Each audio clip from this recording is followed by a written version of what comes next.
Hi friends, it's Terry Stewart, Independent Stampin' Up! Demonstrator, located in the U.S. in Central Maryland. Welcome to day 4 of the 12 Days of Christmas and More.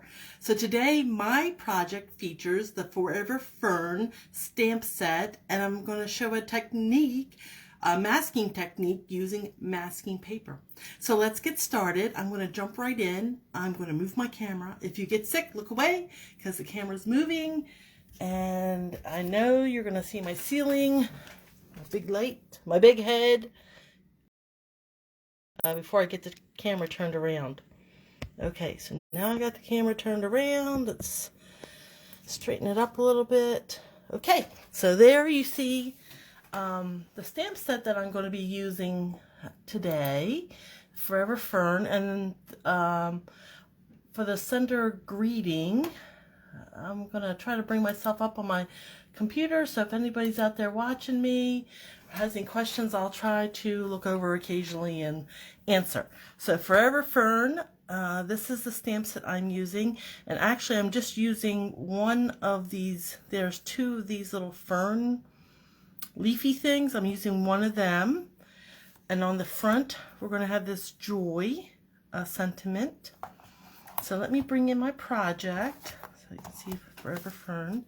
So here's the project. It has this wreath that I'm going to use the Forver Fern with. It has the joy in the center of it from the Brightest Glow. I've also put some a little bit of embossing, 3D embossing with the Fern 3D embossing folder. Tied some organdy ribbon, the spangled, sparkly organdy ribbon. And then on the inside, we have Love and Joy Come to You, May It Last the Whole Year Through. So that's another song, but that comes from the Christmas to Remember set. So I've used 3 different sets here. And let me tell you a little bit about the technique I'm going to be using. So Stampin' Up! Has masking paper, and you get 12 sheets in here, and I've cut them out little circles using the smallest circle in my layering circles dies, which is this one, this little round one up here, not the scalloped edge, just the little plain edged. And I cut that circle out, and that is what I used in the center of my wreath. And then this little piece over here to the side of navy cardstock, I used my Fern 3D embossing folder. So let me bring in my pieces so I can kind of explain that to you. So here's the card kit that I'm using. There's my little circle that I already told you about. So this piece of Night of Navy is 1 by 3 inches, or 3.9 by 10 centimeters. And what I did before I embossed it, I just stuck that regular cardstock in here, took it to my, let's see, so this is like that, and I took it to my cut and emboss machine. I used the base platform, put my plate 4 on, and just those 2 plates, the base plate and this plate, and ran it through. That's for 3D embossing. That's how you do that. So I didn't want to take time today to show you. I just wanted to jump in and do my technique, but I wanted to kind of give you an explanation of how I got there.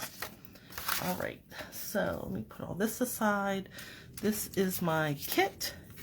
And so we have a piece for my card base. It's a half sheet cut on the short end. For Imperial, that would be 4 1/4 by 11 inches, scored at 5 1/2, and then 6 3/4. And for metric, that is 10.5 centimeters by 29.7, scored at 14.9 and 19.3 centimeters. And that's how you get this book fold. So this is a fun fold. So we fold it in the middle and then fold it on the second score line back, and then we will attach it in here to make that a book fold. So, and then we have a scrap of white. We have the little masking dot that masking paper dot that I cut out. We have 2 pieces of white cardstock, and they're 3 3/4 by 3 3/4 square, or 9 1/2 by 9 1/2 centimeters. And then we have a piece of Night of Navy that's 3.5 square or 9 by 9 centimeters. So let's do some stamping first. I'm going to show you the masking technique first. So let's put this aside. We will need our little circle for that and this square. So I'll be using Versamark, and I'll be heat embossing with white powder.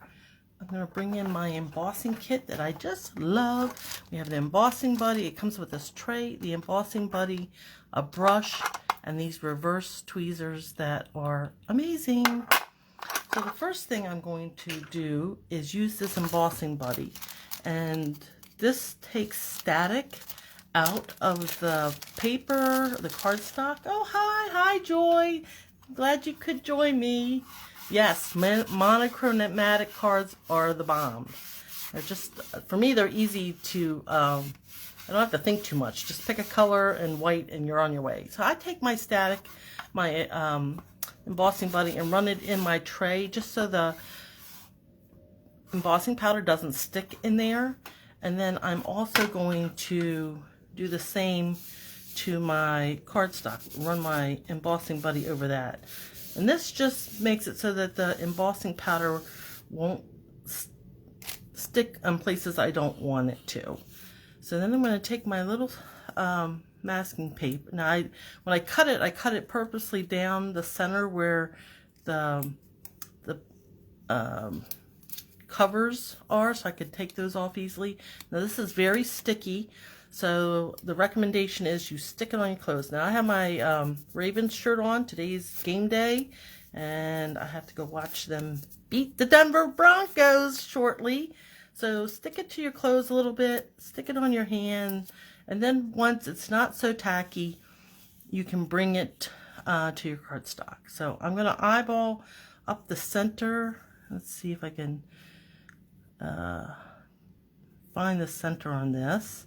I'm going to kind of use my grid paper to help me do that. So that looks about right. And so if I just stick it in the center. And I am going to be using my Versamark. And the other thing I'll be using is that little leaf I told you about. Now, so today is day 4, which is for calling birds. So I don't have any birds on my, according to the song, I don't have any birds on this card. But I'd like to say that when I went out to get the leaves for this wreath, that they were out calling. I heard them anyway. So I'm going to do one leaf going up, straight up, and then I'm going to do one coming straight down. And I want to hold this for a few seconds so that Versamark transfers, and I'm going to do right and left. Now this is a watermark ink, so it's a thick ink. It's not water-based, and so it takes a few seconds to dry, or actually minutes, which that's what I need here. And then I'm going to go in between each of those. So I'm just filling in my wreath, and I'm just about done. I got this idea from a blog hop we were in last month, the month before. Maureen and Sue used it to create a fall wreath, and I'm just taking their idea and creating a Christmas card. And now I'm going to take my white embossing powder, and I'm going to bring in my reverse tweezers.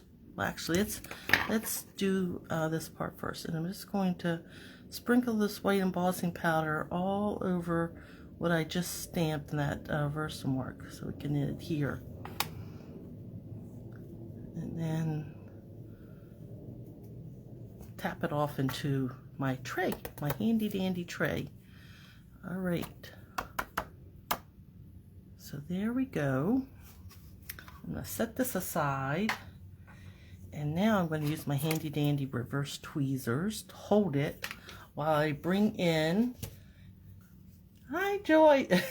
I hope they do, because I just checked Joy says the score that the Ravens have a chance to beat the Broncos, but I just checked before I went live, and the Broncos were up by 3. So let's see what happens. I hope the Ravens beat them. So I'm bringing in my heat tool, and I'm going to put it all the way up on the highest speed, and then do the heat embossing. Now, hopefully you'll be able to see how the powder turns from kind of I'm going to say not so bright, a dull, and once it gets heated, it turns white. It gets a little bit shiny. I don't know if you can see that magic happening. That's the cool thing about heat embossing, is it's magic. It goes from dull to shiny, and that's how you know you're done. And you don't need to do extra, because you can burn it if you heat it for too long. The powder can burn, and then it will just flake off. It won't stick on the paper. So I think I'm done here.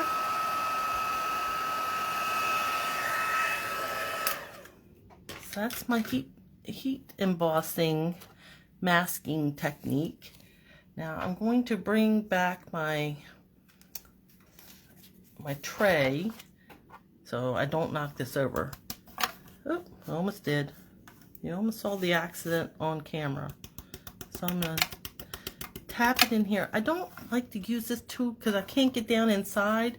When I use it this way, use the corner, I can use this brush. Brush it all down here into the corner. And I feel like for me, this is easier to manipulate. Get all this powder out. This brush is great, this flat tip brush for pushing the powder out. All right. And then this little bit that's left, I'm just going to funnel back into my container. All right, so I'm done with the embossing. Put that aside. And my brush. And now that this has had a minute to cool, I'm going to bring in my, take your pick tool and lift up that masking paper. And voila, there is the reveal. Pretty cool, huh? And now for the rest of our stamping, I'm going to stamp on the inside. So I have one of these white, I had 2 of these. These were 3 1/4 square or 9 1/2 inches square, and this is what I'm going to stamp on. So this is just a scrap piece of white, and I have Starry Sky ink. I just felt like it was a little bit lighter than the Night of Navy. It gets just a little bit more of a pop maybe, and I'm going to do this Joy Sentiment, which I just love. And I'm going to put it down here towards the end and fussy cut that out. Oh, one more thing before I do that. I'm using on the inside from the Christmas to Remember, the Love and Joy. So I like the fact that you have joy in the front, and then the sentiment on the inside also reflects joy. And then ink this up, and I'll also use Starry Sky for the inside sentiment. I think that's going to be straight. Got my fingers crossed. Yes, perfect. Okay, so that really, now, that is all the stamping, although one more little tidbit is the last little piece that I've already embossed with the Fern 3D. And you can see the embossing, it's really deep because it's 3D. And I'm going to bring in my scrap paper because I like to keep my workspace pristine. So I'm using the Whisper White. This is a craft ink. And the packaging may be a little bit different. This is an older pad, but Stampin' Up! Still sells these craft inks. And I'm just going to lightly drag it across that embossing to highlight those fern leaves. So just drag it across until you get the highlights that you like, the depth of color. And I'm pretty satisfied with that. I think that looks really nice. So craft ink, kind of like Versamark ink, not water based. So it's going to take a few minutes to dry. So I'm going to set this aside and let it dry while I'm doing my fussy cutting. So let me bring in my paper snips, and I'm going to cut with my right hand and steer with my left, and just kind of going close but not too close to my stamped image. Just snip this off right here, and then let's see, come around. So I'm just giving a little bit of a border, steering with my left hand, driving, snipping out or fussy cutting with my right hand, and that is that, right like that. So I didn't want any, I wanted all curvy edges, not so much a pointy edge. So if there's any little spaces where, spots where I need to smooth out, I can do that. And see if you can see how that looks now. And I'm going to put some dimensionals behind that, if I can find my mini dimensionals. Here we go. And I'll put one down here. And I love dimensionals, so I probably will put maybe 3, 4, put one down there, and then one up here. Over there, there. I think that looks good. All right, so that's going to be popped up. And then I need my ribbon. So this is the glittered organdy ribbon. So we'll be using that next. Bring in my card base. So I already talked about that. And I'm going to use my bone folder to crisp up those score lines. So we have the one in the middle, and then this one goes the opposite way. There we go. And we can start adhering things together. So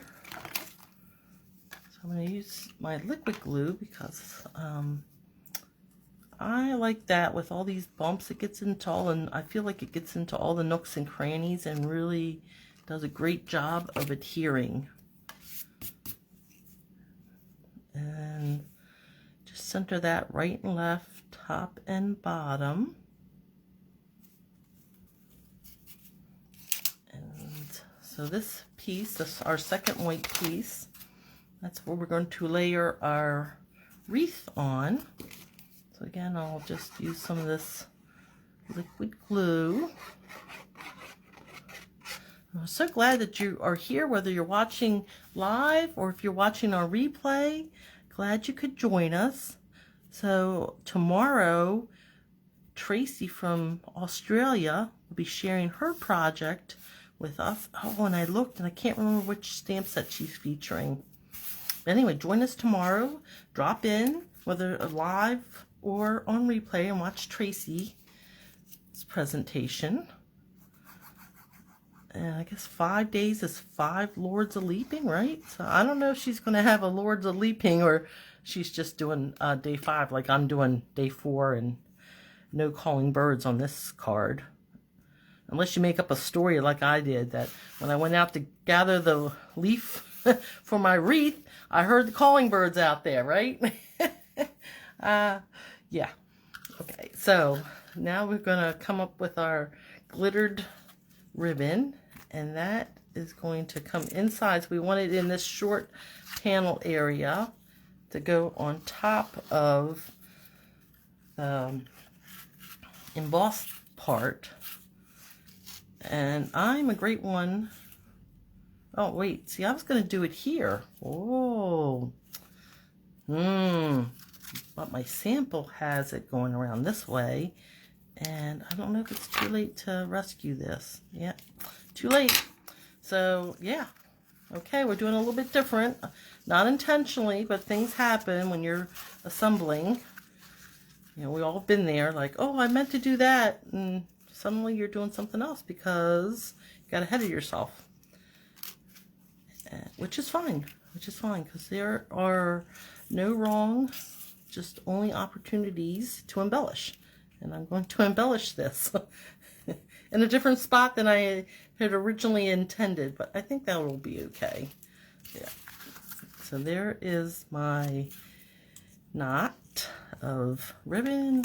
Bring in my snips and let's see which way this is going to go. I think it wants to turn, but I'm not going to let it turn. I'm going to be the boss of it. Like that. Let's maybe snip a little bit off this edge. There we go. Okay. That'll work. That'll work. And now I can bring back my liquid glue, and I'm just going to put some glue here on this small space in here that I've between the score marks. I'm going to put a lot of glue to really hold that down. I think I shouldn't have too much in it. It's pretty thin ribbon. Okay.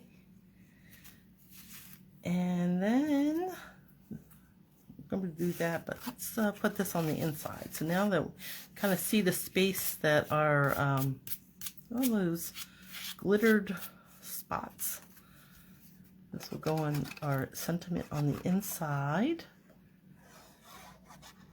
So masking is a fun technique, especially with this masking paper.